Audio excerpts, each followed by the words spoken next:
There has never been a better time than now to be a mountain biker on a budget. Whether you're new to the sport and don't want to spend a fortune, or you're returning after a break and want an updated bike, you get more bang for your buck than you ever have. Take this bike for example. This is the Myron Bobcat Trail 3. It is £545, and for that money you get hydraulic disc brakes, 120mm travel suspension fork, and an aluminium frame with really good, well-sorted modern geometry. It's a bike that rides and handles really, really well, but as with anything that's built for a price, there are certain compromises. That's why most mountain bikers at some point in their mountain biking career will probably look to upgrade their bike. But what is the best upgrade? What makes you go faster for the money? Where should you spend your money and where maybe shouldn't you? I've done a bit of a test, taking this bike and applying various upgrades and also then timing it down a fairly steep and technical descent track before then winding back up to get a feel for not only how these upgrades perform just as the experience of mountain biking, but also how much faster they make you. So the key areas that I've upgraded are, first of all, the tyres. Tyres are super important. Tyres are your contact with the ground, so you'd have thought, well, they're going to be hugely important. And it's true. For example, these, they aren't bad, but they're lightly treaded. They are not tubeless ready. They don't have very reinforced casings. And yeah, they're not massively grippy all round. So obvious gains to be made. The next area is the suspension fork. While it's great to have a suspension fork at this money, obviously you aren't going to get a huge amount of refinement. For a start, this uses a coil spring. That means that it's not adjustable to rider weight. So say if you're a bit heavier or a bit lighter than the norm at this size, you're going to need to take the fork apart and mess about with springs, and that's if you can even get a spring to do that. This fork, although it does have a lockout, which is useful to stop it bouncing as you climb, it doesn't have any adjustable damping, so you can't adjust how fast it comes back nor how fast it compresses. Obviously that can be a control issue. And talking of control, it also uses an open 9mm quick release axle at the front. The problem with that is obviously the ends of the fork aren't very well secured. They can wobble about, so when you steer hard, obviously there's going to be a lag before that wheel turns with you. Talking of wheels, that's another key upgrade area. The wheels on this bike aren't too bad, but they do have a few little deficits. The first is that they're relatively narrow. I think these come in at around sort of like 25mm internal width. Most modern trail wheels are now about 30mm internally. And that gives a much better profile to the sort of higher volume tyres that most people will want to be running on a sort of trail hardtail like this. The next key area that I'm looking at upgrading is the drivetrain. This bike has an 8-speed block at the rear and it has 2 rings up at the front. While that gives you a plentiful gear range, probably about the equal of a modern wide range single ring system, basically they're a bit of a faff because you've got to manage 2 shifters all the time. For most people it is much easier, you just have 1 shifter, you go up and down your gears, and then you can say put a dropper post here instead. So I assume a lot of you will probably be screaming at the screen right now going like, you've done all these 4 upgrades, you've done your wheels, you've done the fork, tyres, drivetrain, what about dropper post? Well, I've left that out because I think basically a dropper post is a no-brainer. Get a dropper post, ideally one with a bar mounted remote. That is just done, just do that, straight from the off. So as well as omitting a dropper post from this test, you'll probably notice I haven't put brakes in. That's because, well, the brakes on this bike are pretty good as standard. I mean, there's not masses and masses of feel, but obviously for the amount of faff that was involved in taking the internal hosing out, switching all that back over, I thought I'm just going to run like this. I don't doubt that more powerful brakes would make a big difference on longer descents or kind of in wet weather where like having increased modulation means you can be much more gentle with it. But for my test, I thought I'd just simplify things a little bit and stick with my 4 main items. So my first run was with the bike completely stock, as you see here. So in this configuration, the bike weighs 14.9 kilograms, which really isn't too bad. And my time was 3 minutes and 23 seconds. Now, some ride impressions about it. Obviously, there's a lot of clatter from the drivetrain, that's slapping about. I don't think I lost too much time because it's not a hugely pedally descent. But it's noticeable when you do want to maybe grab a gear that will it drop, will it go? So oftentimes you'll be, instead of cranking it, it'll be like, I'll just leave it, I'll just pump and push through this. The second is that the fork, it's good, it takes the edge off the bumps, but there's not a massive amount of control in terms of the damping when it rebounds. And that meant a lot of the time when it's the choice of launching into the air or hopping over something, I tended to be like, a bit scared of that, and kept the wheels on the ground instead. And talking of the wheels, again, the tyres, they do their best, but yeah, they're a little bit drifty. You have to really think about your speed, manage it very carefully, because the last thing you can do, one thing you can't do is just shred off a load of speed just so you're coming up into the edge of a corner. You need to think ahead, pick your braking points, make sure you've got enough speed, or not too much speed, that you can get around those corners without skidding out or locking up or doing anything like that. That means that you have to be a little bit more sedate in the bike in this setup. And yeah, that's reflected in the time. There's an obvious reason why most people upgrade the tyres on their bike as one of the very first things that they do. The first is that they're actually quite affordable. Well, that depends on the tyres that you're getting. Getting a pair of these Maxxis Assegais in 2.5 wide trail, 27.5, and the front with the EXO protection and the rear with the even more protected EXO Plus, still not cheap. That's about £135 for the pair. But in return, you do get an awful lot. For a start, compare the two. This is a much more aggressive tread profile. It's going to grip a lot harder, it's going to be better in a lot more conditions, a lot more surfaces. The sidewall protection means that you'll be able to drop some pressures, and they're tubeless ready as well, which means that if you've got the rest of the tubeless setup, you can also lower your pressures. You don't have to worry about thorns, you have to worry about pinch punctures a lot less. So it's obviously a good thing. The rubber compound is also a lot softer than these. It's completely night and day between just how soft these are, which means that in wet weather or in colder conditions, these are going to stay gripping an awful lot longer. These actually change the weight of the bike, but actually upwards by 560 grams. Part of that is that they're much more reinforced, they're much knobblier, and also, while these tyres are tubeless, the rims on this bike aren't, which meant I had to run them with the inner tubes still, which meant I couldn't take full advantage of them. But apart from that, it was an absolute revelation.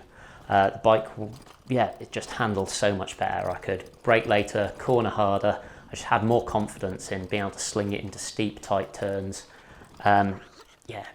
An absolute revelation. And that was obviously reflected in the time, which was a full 20 seconds quicker, which is pretty significant on a relatively short descent. The pair of these cost £135.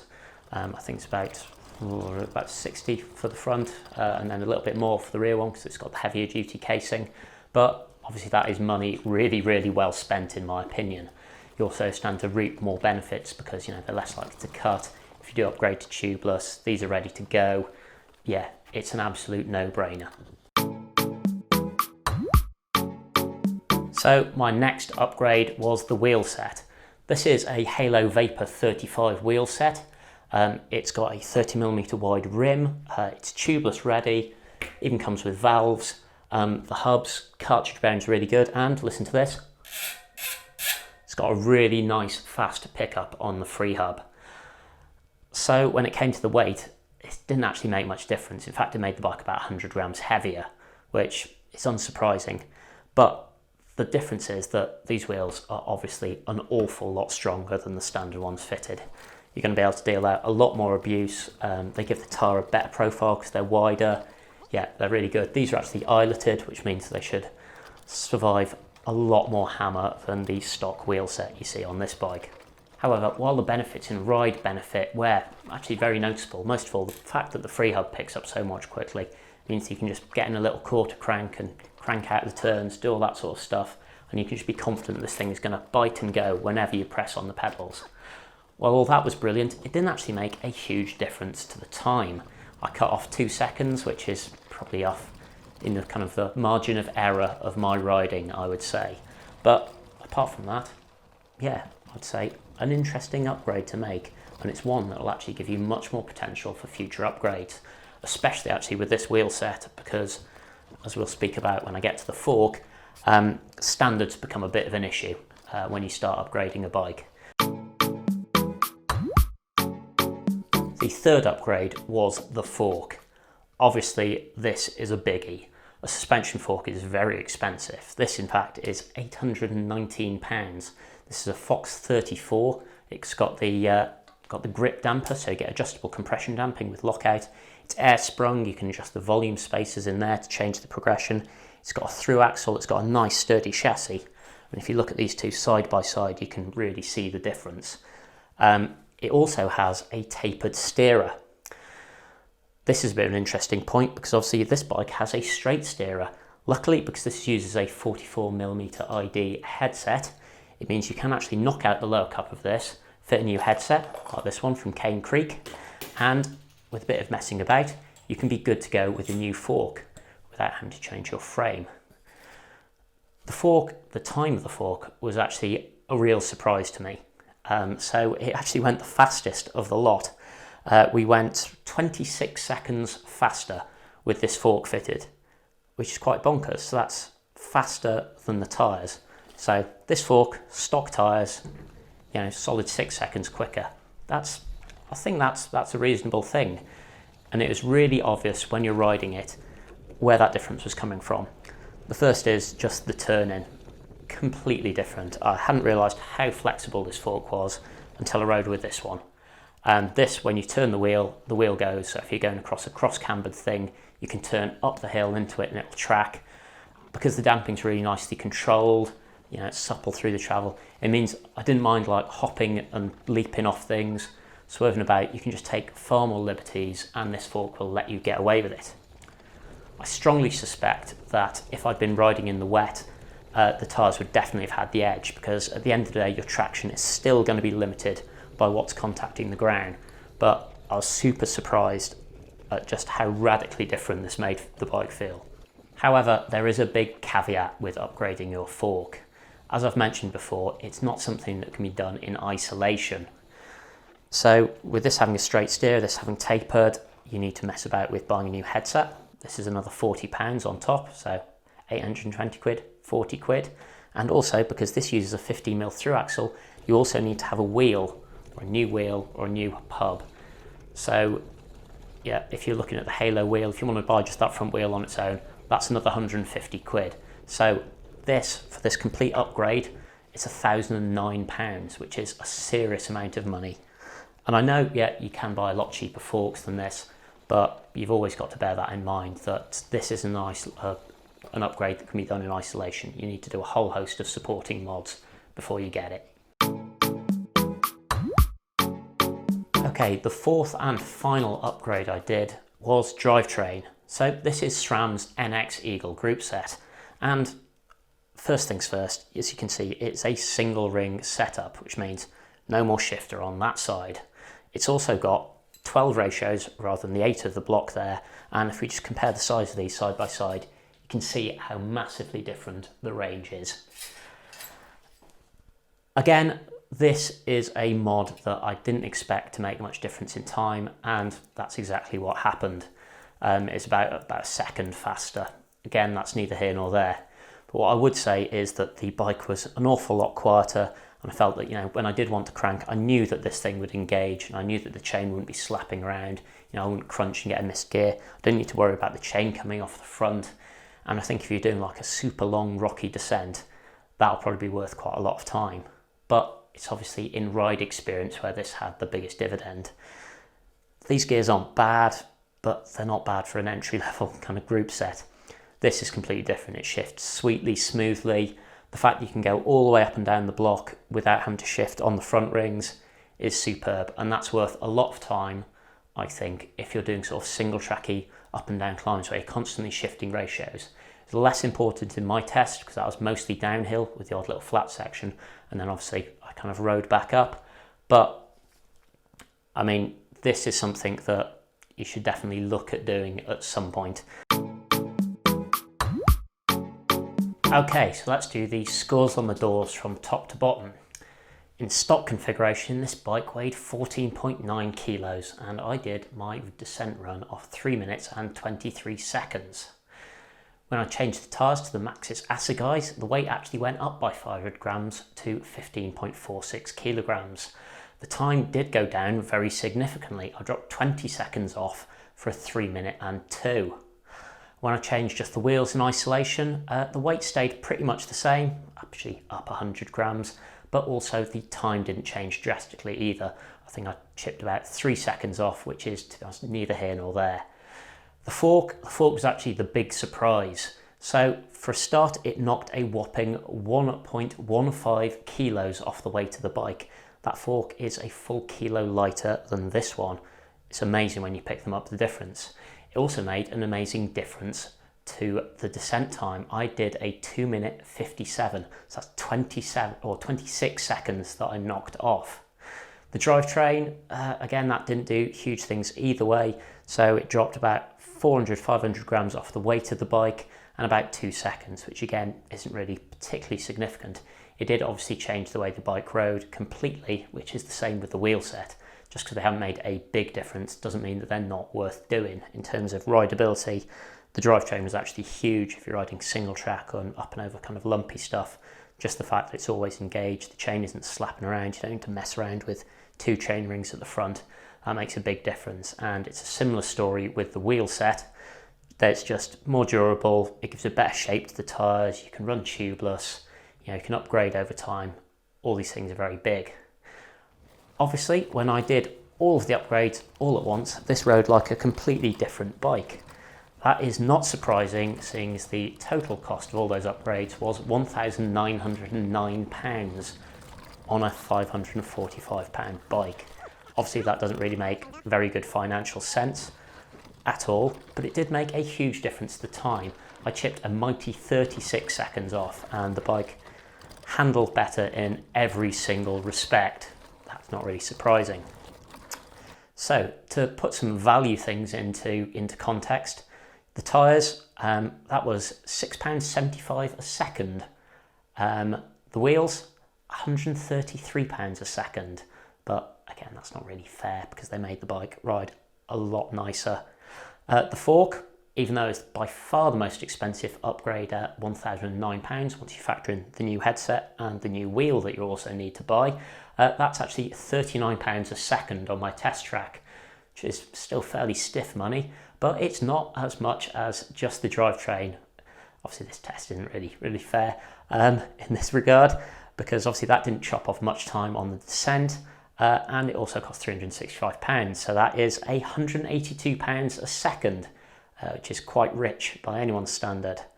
Obviously when I did all of the upgrades in one big go, that was, like I said, £1,909. That's £95 a second, which is, quite steep. So what are the main takeaways from this? The first I'd say is the obvious stuff. Get the basics sorted well. So get grips you're comfortable with. If your bike doesn't come with a decent modern cockpit, e.g. short stem, wide bars, like this one does as standard, then you should look at changing those. Getting into spending a bit more money, obviously tyres, they're the contact point with the ground, they're what's going to provide, or they're what's providing the grip, the punch protection, all of those things. Yep, a good set of tyres isn't cheap, but it's definitely worth every single penny that you spend it on. Obviously the next thing is, well, I guess it's the fork, but this is where in the real world it becomes tricky, because no one in their right mind would put a like £800 fork on, 40 quid headset, 150 quid wheel, just to do that. If you're not happy with the fork that your bike has got, well, you might well be stuck with it, because it's going to be very expensive to get something significantly better. This is one thing where hindsight is key. If you're looking at buying a new bike, if you can stretch to a bike that costs a little bit more money but does come with, say, an air-sprung fork or a through axle, those are worth paying for at the point of purchase, because upgrading them later becomes very, very expensive indeed. It's kind of a similar story with wheels and drivetrain, that if you want a better drivetrain, it does make a real difference to how rideable the bike is, but it tends to be a pretty expensive upgrade to do. So if you can see that you've got a bike that's got, say, a wide range single ring setup from the off, it's a little bit more money, it's worth pushing the boat out to get that, because it does make a huge difference to how rideable the bike is. And the thing, of course, wheels, they're very expensive, but also they are usually something that you're going to need to change if you start changing things drastically anyway. So if you're moving to tubeless tyres and you can't convert your rims to a tubeless setup, yeah, you're going to need some new rims. The same goes for if you move to a new fork, different axle standard, you're going to need new wheels. And if you move to a different free hub standard at the back, yep, you've got it, you may well need new wheels. The other thing is most wheels, especially those halos that I used in this test, can be pretty updatable. So one set of wheels, assuming you don't move from 27.5 to 29 over time, one set of wheels can move from a number of different bikes. So those are actually good upgrades to make. Anyway, I hope you found this interesting and informative. I've certainly had, it's been really quite amazing to find out just how different these different mods made this bike feel and just how competent it was at the end. I mean, I've ridden bikes that cost significantly more than this once it was all modded up and felt an awful lot worse. That is also the moral of the story here, that there's no point upgrading a rubbish frame. And if the frame's no good, you can't upgrade it because it doesn't have, say, like the correct headset standard, or the geometry's not very good. There isn't much you can do about that. You're much better off selling and moving on to a new one. But if you've got a bike like this, it's worth upgrading bit by bit and adding things, but obviously you've got to think of that cost benefit. There's no point throwing £2,000 on a 500 quid bike. You're much better off selling your 500 quid bike and buying a £2,000 bike, because it's going to be a lot better value straight from the factory. Anyway, I hope you've enjoyed it. If you have, give it a thumbs up, and if you want more of this sort of stuff, please subscribe to our channel. Right, cheers, goodbye.